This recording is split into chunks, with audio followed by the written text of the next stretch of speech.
we have something called the neurodevelopmental pathway, or the NDP, which is a large team sitting in Cannes. It includes mostly clinical psychologists. There's also a psychiatrist, there's a paediatrician, and that's me.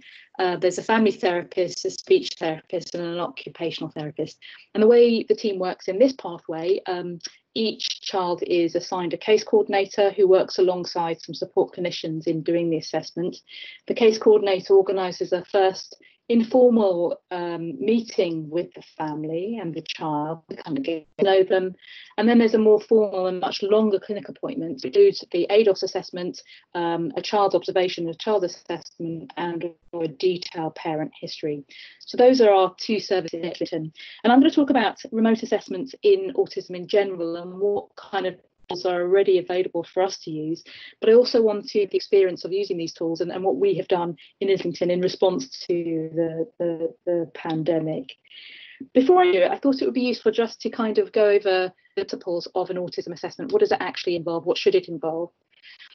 Of course, we've got NICE guidance to help us here, and this is a screenshot of the autism NICE guideline, and it says that in every autism diagnostic assessment, you should take a history from that, you should take a developmental history, a medical history, do a physical examination, and it includes some discussion about the assessment of the child, which does need to involve observation of the child. So that can guide us in terms of what we need to do for an autism assessment.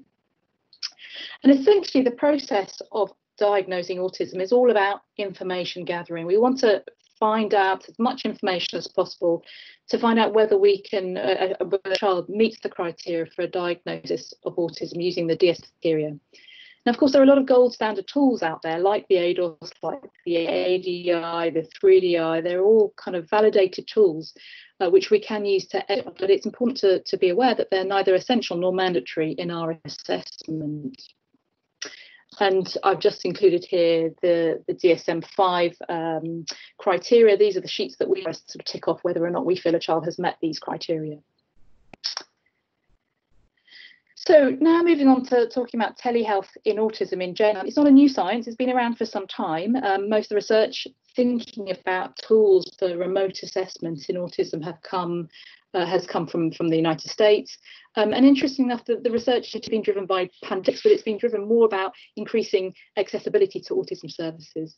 So one of the groups that has looked into this is Zachary Warren's group at the Vanderbilt Kennedy Center, which is in Tennessee, which I think is quite a large state.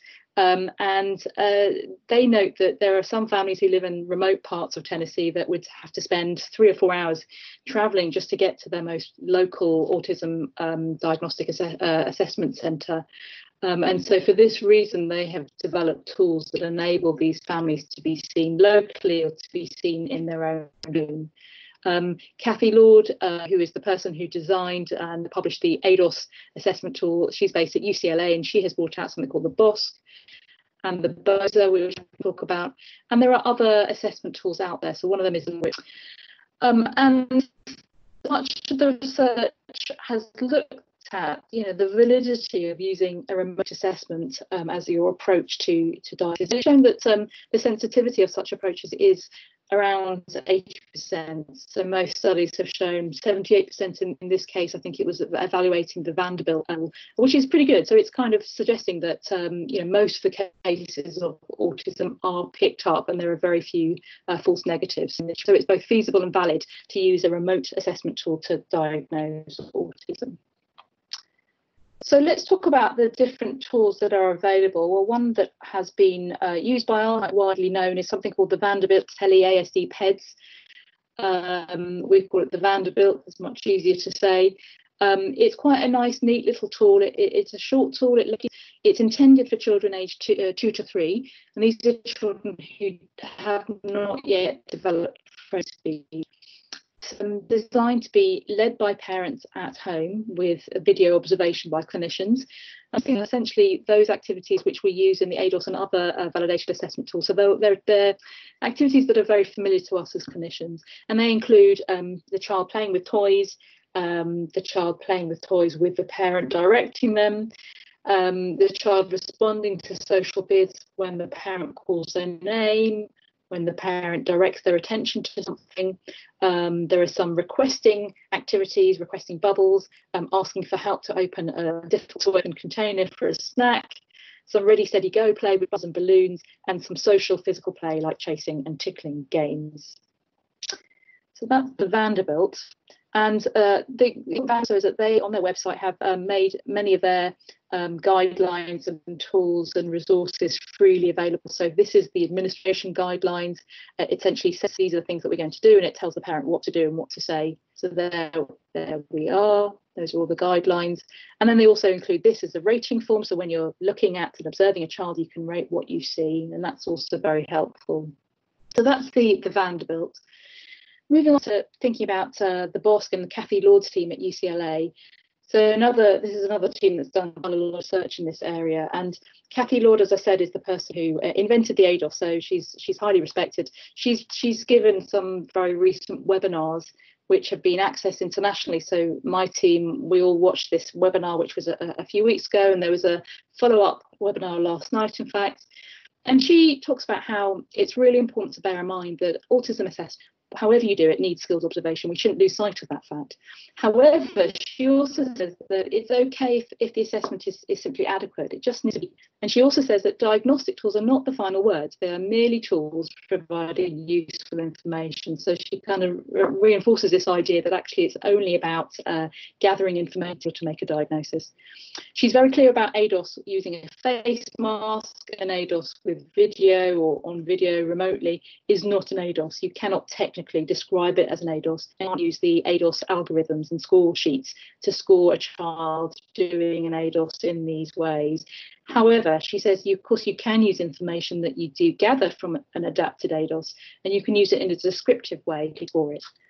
And so the tool that she has published is this one called the BOSC, the Brief Observation of Social Communication. This has been, I think, been around for some time. It's been superseded by another one called the BOSA, the Symptoms of Autism. And this is the one that she now intends for general use by clinicians in the coronavirus pandemic. So I think it's very similar to the BOSS, but it's the one that is being published and is going to be made freely available. But I think, as far as I can tell, they're fairly similar. The BOSA is very new. I haven't seen it yet.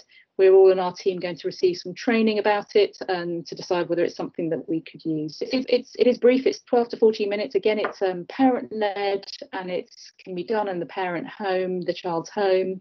There are 3 versions which neatly map onto the different modules within the ADOS. So it's kind of very well aligned with the ADOS. There is a version for the minimally verbal child, a version for children who have speech, and a version for children with fluent speech, and also one for older children and adults. So that aligns with the 4 different modules in ADOS, and they're basically conversational tasks carried out by the parents with the clinician observing. I mentioned NODA is just one of the other tools I think has been around for quite a long time. It's a naturalistic observational diagnostic assessment. It's not an assessment tool in the same way that the others are. I think it's an app that supports parents to capture behaviour on their mobile phones, which will then be useful in determining whether a child meets the criteria for a diagnosis of autism. So those are the tools that are available. What about our experience? As I said at the beginning, we very quickly had to sort of decide how we were going to conclude all the assessments that we were doing and think outside the box. So we very quickly kind of decided what we were going to do. I'll tell you about the over 5s first of all, mainly because got off to a quick start in the over 5s. I was at the time in the middle of an assessment of a 6-year-old boy who I knew very well. I'd already assessed him for ADHD and given him an ADHD diagnosis, and was going to assess him for autism. And the only thing that I needed to do really to draw any conclusions was the ADOS. At this point, and we couldn't conclude when we were kind of poised to conclude. And of course, we were all suddenly experts in using technology, so I immediately thought, well, why don't we try to do some of the ADOS items over video? And so I was out trying to use the ADOS materials. We scanned them, we emailed them to Mum. We also sent up a backup copy by post. I said it's questionable because, of course, there are copyright issues, and I think it's probably illegal, so this isn't something we'll be doing again, but we did in the heat of the moment at that time. And we kind of thought, well, we'll suck it and see. We'll see how it goes. We knew that we might have to wait until a face-to-face assessment became possible if this remote assessment didn't work. We weren't able to conclude at the time. So these are some of the parent instructions that we sent out to the mother of this child, together by one of my colleagues. In the green, it's telling the parents what they are going to say, and the blue is what they need to do. And it gives them ideas of what they need to get together at home to do the task. So this is essentially what the ADOS looks like in real life, but it's adapted for use at home. And the yellow lines are where the clinician is going to lead the task. So that's what we put together. And what did we learn? Well, in this case, we were very lucky. We were able to conclude, and we gave a diagnosis to the child. It was really helpful that Mum was so organised. I had a pre-ADOS planning chat with her on the telephone. That really helped. She read the instructions. She had everything she needed. She hadn't at that point used Zoom technology, but she was very happy to try it out. She knew when to engage with her child and when to hold back. So it all went very, very well. However, many of my colleagues were beginning to try something similar with the children they were assessing, and they had slightly less positive experiences. Some families had a language barrier. There was, I think, one said that there was a mother who was a single parent and there were other children in the household that made it very hard for her to engage with the assessment, or the child themselves didn't engage. And so these positive, and we realised then very early on that actually it was important to select children very carefully before doing a remote assessment. We learned that the pre-assessment prep, that it was always helpful to have that chat with the family beforehand. Some cases it was worth having a practice Zoom session with them if they weren't familiar with Zoom. It was also a good idea to have a kind of a pre-assessment family sessions where it's simply just meeting the family on screen just to say hello and for the child to get to know you. We learned that actually having observers was very possible for people to mute themselves and turn their camera off, and that way they could watch while being hidden. We also learned that using the speaker view was a good idea, particularly for the family, so they could hide the observers rather than using a gallery view. So these are the kind of things that we learned were kind of practical issues. There were some other practical issues that came up in our first session. So there are a couple of tasks in the ADOS that involved the clinician doing some sort of demonstration to the child, and we clearly put our camera in the wrong place, and it wasn't very easy to demonstrate what we needed to demonstrate. So we learned about that for the next time. But then some more important things, or more key important things, was the idea that it's very hard to score and evaluate eye contact on the screen. The usual rules for eye contact are you've got a screen, and what I often say is that I use my iPad for most of my Zoom meetings, my work meetings, and I use it in the kind of the landscape. The camera is one end, and I notice that whenever I speak on screen that I'm never looking at the camera. So it's very clear that actually you just can't judge eye contact in any kind of helpful way. And this is a real shame because, judging eye contact, integration of eye contact with other communication measures is really key to an autism assessment. And then the final thing that we, felt was a bit of a challenge and a question that came up was, what if we weren't able to reach a conclusion? What would we do then? Was it possible to then say, well, we'll see you when we can do face-to-face appointments and do an ADOS again, or was that a valid approach? You're not supposed to repeat ADOSs within, I think, a year. What would we do then? And this was another question that we were sort of unable to answer. So moving now to the under fives, these are the kind of the three tools or the three modes that we've been trying out. A number of us have been doing different things for different children. And what I want to do is just tell you about my experiences of using them in specific children and the kind of things that we learned from those. So the Vanderbilt we have been trialling and using quite a bit. In this case, we used it for a child who was 4 years old, and the whole assessment went really well. Mum was very organised. She had everything, child engaged beautifully, the technology worked. And actually, he presented with lots and lots of strengths in the assessment, such that it was really hard to conclude the assessment. And so afterwards, we had a bit of a chat about what had happened and what, what we could learn from it. And the first thing that was really important learning for us was that he was too old, that he was 4 years old and he had too much speech really for a Vanderbilt. And module 2 from the ADOS would have been a better thing for him. So it's important to think about the child's language level, and that's something, we've learned going forward. The second thing we realised was that before we did the video assessment, the picture of this child was actually quite mixed. So we had reasonably supported information from the family, from their history. We had some supportive information from the nursery, but we weren't entirely sure before we did the video assessment how, what the conclusion would be. And we felt that actually maybe it does help to have a clear idea of what you're looking for before a remote assessment. Mum also agreed that she didn't think we had seen a typical snapshot of him on that day. And so our action after this assessment was to get a bit more up-to-date information from the nursery, and also to ask the family to send some videos of this child and the sort of typical behaviour that we see at home. So that was our experience with the Vanderbilt, and we have used it actually a fair amount more since then. So I think we're gathering a bit more experience of using the Vanderbilt. We've also adapted the ADOS module 2. And in this case, we tried it out at a child who was 5 months, another child with lots and lots of strengths, a really bright kid with lots of language, often described by his parents and also by the school.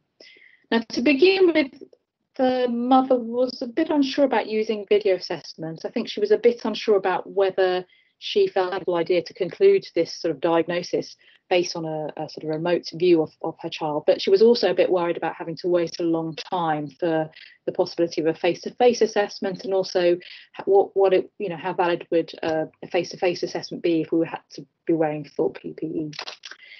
So in the end, we decided we would do the remote. It did go very well. Mum had prepared really well again. She knew all the cues. She sat the child at this lovely white table so we could see everything that was going on.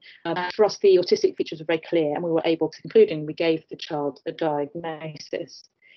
And we learned a few things from this. It was fine to give mum instructions during the assessment in front of the child. So, for example, it was fine to say to mum, do you think you could do the bubbles again and just wait and wait to see whether he asked for any more?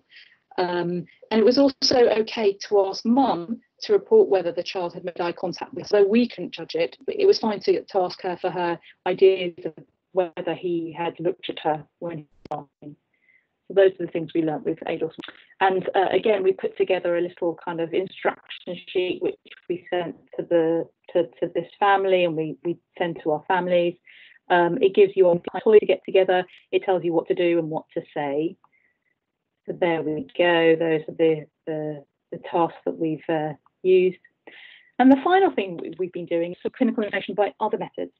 So in this case, we were assessing another child at the sort of older end of the scale for this particular team, a 5.5-year-old boy, also very verbal, also very bright. And in this case, the parent history was very suggestive of autism. The school history was also very suggestive, and the parents were already very much on board with the diagnosis of autism, and they saw it as a positive thing for their child if he were to get a diagnosis. And there was a strong family history, so they were very prepared to hear their child had autism. And what they had done anyway was to send us videos of what they saw as very typical frequent behaviour from their child. They sent us a video of him running backwards and forwards, well, sort of in his own world. They sent us videos of him playing, one with his mum and another one with his dad. And it was clear that although he was playing really with toys, there was very little shared enjoyment between him and his parents. At one point, he was sitting with his back to his dad while playing. And then there was another video of him becoming easily when he was frustrated about something small. So we were able to see kind of, how a meltdown looked for him and how this was quite a common thing for him.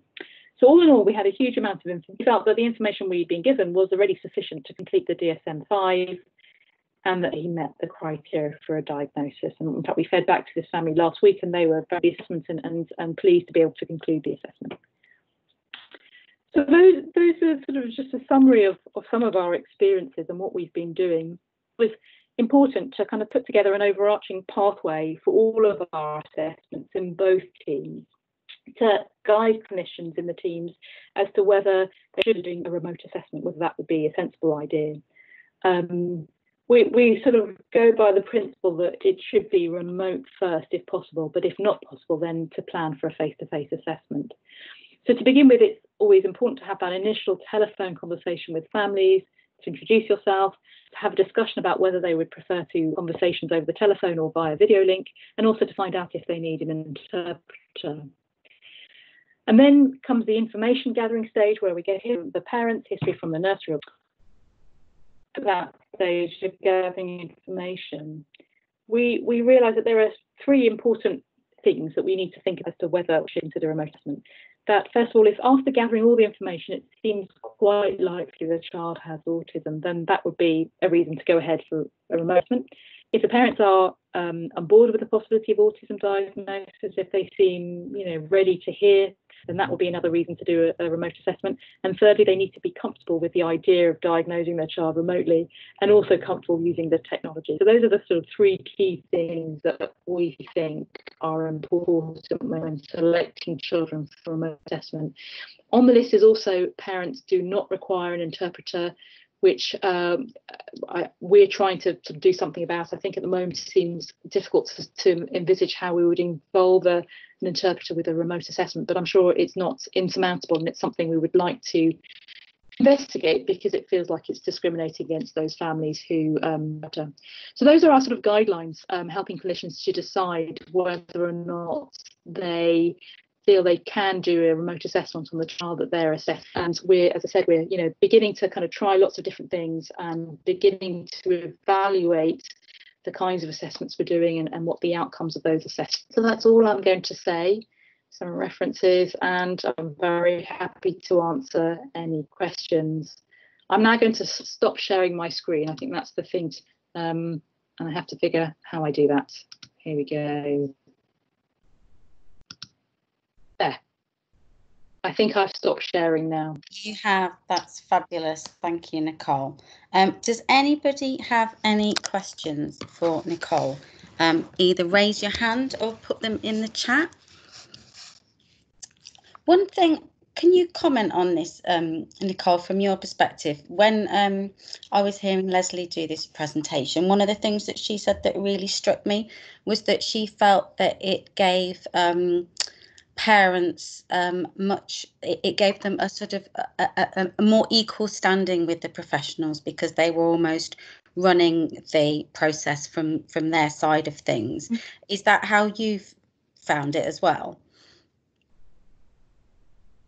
Yes, I mean, I think there is something, I think you can look at it both ways. I think there is something positive for families about us being invited into their home and their natural sort of circumstances for us to observe how things are for them at home. Of course, we only ever see a snapshot in the clinic room. It's an artificial situation, and I think parents that really appreciate they've been given a privileged window into their lives at home, and I think they like the fact that we hope we'll see things that they see that otherwise we wouldn't otherwise see. And also, I think you're right. These assessments are by definition are parent-led, and we're the observers in this situation. Something quite helpful about that might draw out some things that as clinicians we wouldn't otherwise draw out.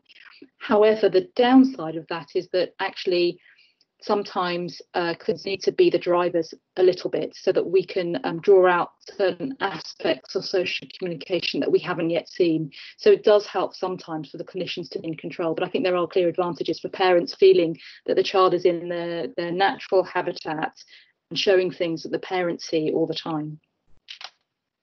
That's great. Thanks for that, Nicole.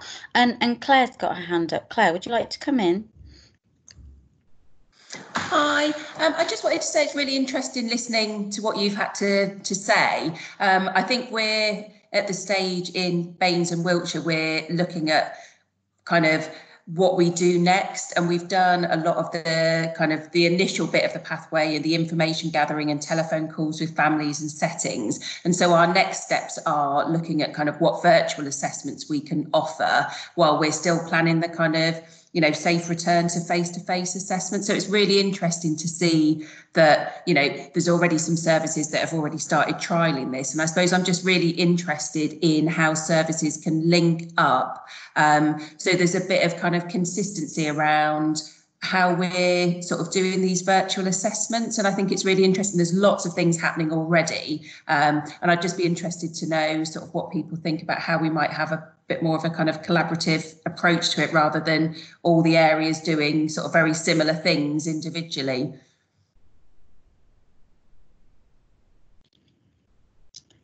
And is that... Yes, I mean, I agree. I think I agree. Having a collaborative approach would be really, really helpful. And I think something we were talking about with the last session is just about the BOSC and the BOSA, which we're yet to see what the BOSA's like, but it may be that is the way forward for our team and possibly other teams, if it is the most standardized and most validated tool that is available for us that links in with the ADOS. It may be the way forward for many teams.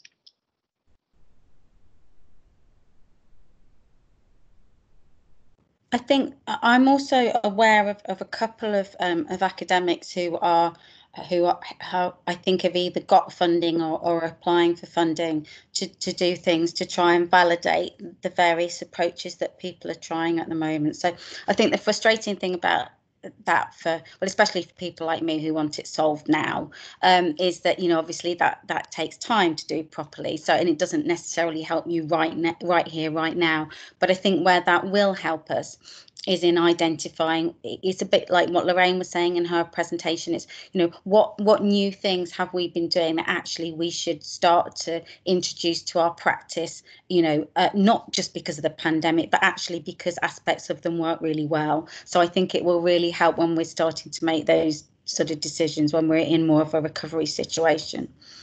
Yeah. Have we got any other questions for Nicole? Because I've got loads. Lynette is struggling with her connection, so I'll read out her questions. So what are the resource implications of doing this remotely, like prep for family and the time observing? Is it sort of quicker or lengthier than doing it face to face, Nicole, in your experience? Yeah, it's a really interesting question, actually. I think the initial preparation has involved a fair amount of work to produce the parent instruction sheet.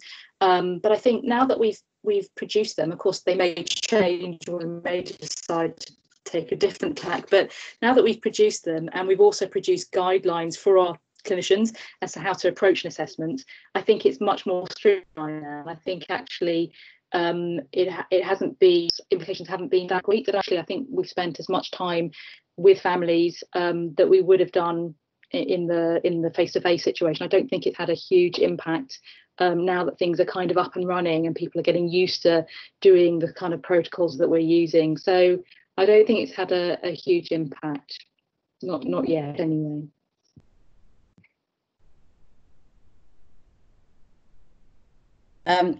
Sorry, I know Leslie was saying last time that she was thinking that possibly because at the time obviously we were thinking that we could be with 2 metre distancing for a while, that in terms of sort of maintaining clinic throughput, you wouldn't be able to see the same number of children in a clinic during a day because of cleaning. So that it might help in terms of meaning that you were still able to see the same numbers as you would normally have pre-COVID. Yeah, I think that is the case. I mean, I just thinking about I was doing the previous group that I did my first face-to-face ADOS in PPE this morning. So we did a ADOS clinic and we saw 2 children back to back, and we would normally see 2 children back to back. The difference is that it was a slightly clinic time because we weren't feeding back to the family, which we would normally do in our clinics, and we're using a different time to do that. But I think the throughput now feels like it's very much, I don't have the data, but it feels like it's very much like where we were pre-pandemic. I think at the very first few weeks of the lockdown, we were deciding what we were going to do, and I think we decided, like a lot of teams, to do as much as we could on telephone, and so we were essentially information gathering. But now we're going through all those that need the assessments, so we're managing to do those, and I think we're pretty much getting back to where we were. Actually, I don't have the data. I think that's that's the feel that we have, is that we're actually working at the same capacity that we were working at before the pandemic. Oh, super. Thanks, Nicole. And you've got a question from Ali, who's wondering if there is more than one practitioner with the child and parent carer. So do you have many windows with many clinicians, or just one at a time? Does that go back to what you were saying about having the view that you choose? Yeah. So we, in both teams, we usually have at least one observer. So mostly there's one observer in the ADOS assessments. This is pre-pandemic, and I think that has continued.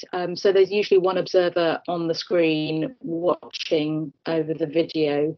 And the same is true for our face-to-face assessments, so the ones that we did today. There was 2 of us doing the ADOS, one observing, one actually administering the ADOS. Although interestingly, I shared the Islington experiences with the community paediatric group that I'm part of for our CPD, and there was quite a lot of discussion about how actually ADOSs don't have to be done with more than one person, that the actual original design was for one person doing the ADOS while the ADOS was recorded, so there was possibility for other team members to watch the ADOS. So actually it doesn't have to be done necessarily with more than one person, which I thought was interesting. It's something that was new to me. But essentially we usually do have at least 2 people doing the ADOS, one doing it and one observing in our team. And you've also got the same question we had last time, Nicole, and it might be our last one looking at the time, which is about whether there was resistance from practitioners to this approach. Mm-hmm. Yeah. So was that in Islington anyway, we're very, very lucky. So I work across both teams. Both teams are managed by the same person, in fact. So it's essentially functions like one large team.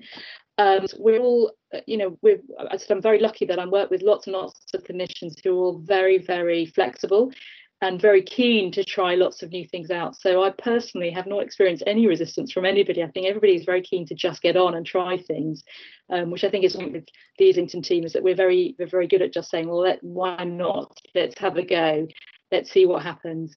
Saying earlier that actually, I feel that in both the teams I work in, like probably almost every team across the country, we've had to be really flexible because of the constantly increasing waiting lists, constantly increasing referral rates, that we're constantly having to rethink what we do, reevaluate what's essential, what's not essential, how can we streamline things. So this is a kind of what we're used to. We're used to functioning in this way, and this is just a whole other dimension that we've had to cope with, as have all the other teams. So we're very lucky we haven't had any resistance to trying new things. Actually, more of excitement. There's a real feel of buzz and excitement about trying different things within our team.